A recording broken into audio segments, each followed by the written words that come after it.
ہے۔ تو اللہ کے نبی نے اپنے گھر میں اپنے معیار زندگی اتنا پست رکھا، یہ کوئی نہ ملنے کی وجہ سے نہیں تھا کہ ان کو ملنا نہیں تھا یا ان کو ملا نہیں، وہ مانگتے تو ان کے لیے کیا کچھ نہیں تھا۔ ملنے کا حال یہ تھا کہ آپ صلی اللہ علیہ وسلم نے فرمایا اگر میں چاہوں تو یہ احد کا پہاڑ سونے چاندی کا بن کر میرے قدموں میں ڈھیر ہو جائے، اور آپ صلی اللہ علیہ وسلم نے فرمایا میرے رب نے مجھے کہا کہ تو کہے تو سارے عرب کے پہاڑ زمرد سونا چاندی بنا کر تیرے ساتھ ساتھ چلا دوں۔ کہا نہیں یا اللہ، ایک دن بھوکا رہوں گا، ایک دن کھانا کھاؤں گا، یہ اس لیے کہ کوئی بددیانت نہ ہو جائے، روٹی کے پیچھے مال کے پیچھے کوئی فقر کی وجہ سے شکوہ شکایت نہ کرنے لگ جائے، اور کوئی دکھوں کی وجہ سے وبیلہ نہ کرنے لگ جائے۔ آپ صلی اللہ علیہ وسلم نے حضرت علی سے فرمایا اے علی، تجھے 5000 بکریاں دوں کہ 5 دعائیں دوں؟ اب 5000 بکریاں آج کی بہت بڑی دولت ہے، 5000 بکریاں دوں کہ 5 دعائیں؟ انہوں نے کہا یا رسول اللہ 5000 بکریاں بے شک بہت بڑی دولت ہے، پر آپ مجھے 5 دعائیں سکھا دیں۔ تو آپ صلی اللہ علیہ وسلم نے فرمایا تو دعا میں مانگا کر اللہم اغفر لی ذنبی، یہ 5000 بکریوں سے بہتر ہے تیرے لیے۔ یا اللہ میرے گناہ معاف کر دے، میرا رزق حلال کر دے، حرام رزق پر پلنے والا گوشت کبھی جنت میں داخل نہیں ہو سکتا، حرام رزق پہ پلنے والا خون کبھی جنت میں نہیں جا سکتا۔ یا اللہ میرا رزق حلال کر دے، میرے اخلاق وسیع کر دے، جو دیا ہے مجھے اسی پہ خوش کر دے، میرے دل سے ان چیزوں کا شوق نکال دے جو تو نے مجھے نہیں دینی، میرے اندر سے ان کا شوق بھی نکال دے۔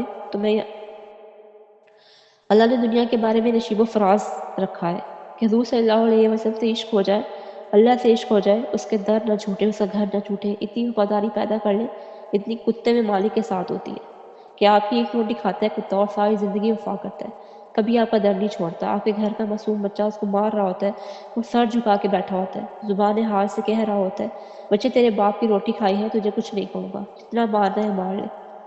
کوئی غیر اگر اندر آ جائے کیسے جھپٹ کے پڑتا ہے، اتنا تو اللہ اور اس کے رسول کے احسان کے سامنے ہم دب جائیں۔ جو اگر چاہتا تو روز و شب بھونے ہوئے بکرے بھی کھلا سکتا تھا۔ دیکھو تو صحیح 3 دن گزر جاتے ہیں، اس سے گھر چولہا نہیں جلتا، 2 مہینے گزر جاتے ہیں، آگ نہیں جلتی، 3 دن گزر جاتے ہیں، بھوک کی شدت کی وجہ سے پیٹ پہ پتھر باندھ دیے جاتے ہیں۔ حالانکہ آپ صلی اللہ علیہ وسلم صبح بھی کھا سکتے تھے، مرغ پلاؤ، شام بھی کھا سکتے تھے، ساری زندگی جان بوجھ کے فاقے سے رہے کہ میری امت کے غریبوں کو تسلی رہے کہ ہمارا نبی ان کے لیے دکھ اٹھایا کرتا تھا۔ کہاں سے تسلی ہوئی اگر ہمیں حضور صلی اللہ علیہ وسلم کے فاقے کا پتہ ہی نہ ہو؟ یہ شکایت پوش کہاں سے تسلی پکڑتے ہیں؟ یہ غریب لوگ کہاں سے تسلی دیتے ہیں کہ ہاں ہمارے نبی بھی تو فاقے میں تھے؟ ہمیں جب دکھ ہوتا ہے نا، حضور پاک صلی اللہ علیہ وسلم فرماتے ہیں کہ جب تمہیں دکھ ہو رہا ہے تو تم میرے دکھوں کو یاد کیا کرو، کیونکہ جتنا میں ستایا گیا ہوں اتنا کوئی نہیں ستایا گیا۔ اور حقیقت ہے کہ جب آپ اپنے غموں کو حضور پاک صلی اللہ علیہ وسلم کے ساتھ میش کرتے ہیں نا تو آپ کا غم کچھ پہ نہیں ہوتا، صرف ایک کالا ڈاٹ ہوتا ہے آپ کا غم۔ اور حضور پاک صلی اللہ علیہ وسلم کا جو غم ہوتا ہے نا وہ اتنا غم تھا کہ انسان کو اپنا غم بھول جاتا ہے۔ پھر کیا ہوتا ہے کہ بلال رضی اللہ تعالیٰ عنہ آتے ہیں، یا رسول اللہ نماز پڑھائیں۔ آپ کہتے ہیں میرے کپڑے گیلے ہیں، ابھی سوکھے نہیں، سوکھ جائیں تو پہن کے پھر آ کے نماز پڑھا دو۔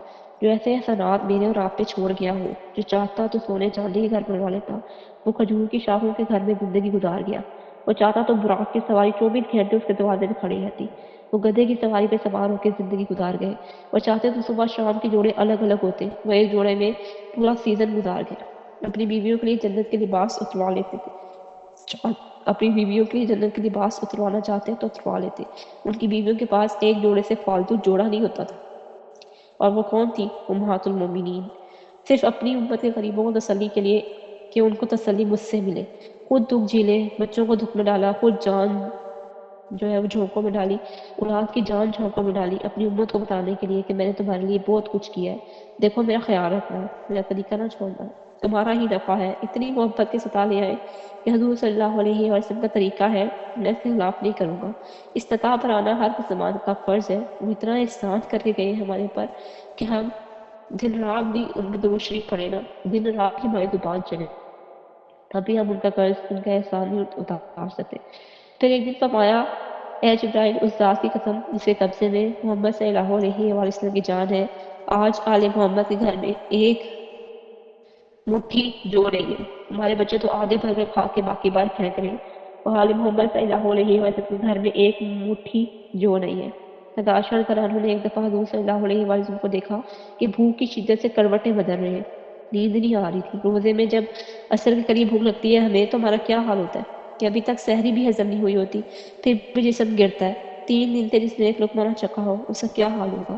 آپ صلی اللہ علیہ وسلم 4 پہی میں پڑے لوٹ پوٹ ہو رہے تھے،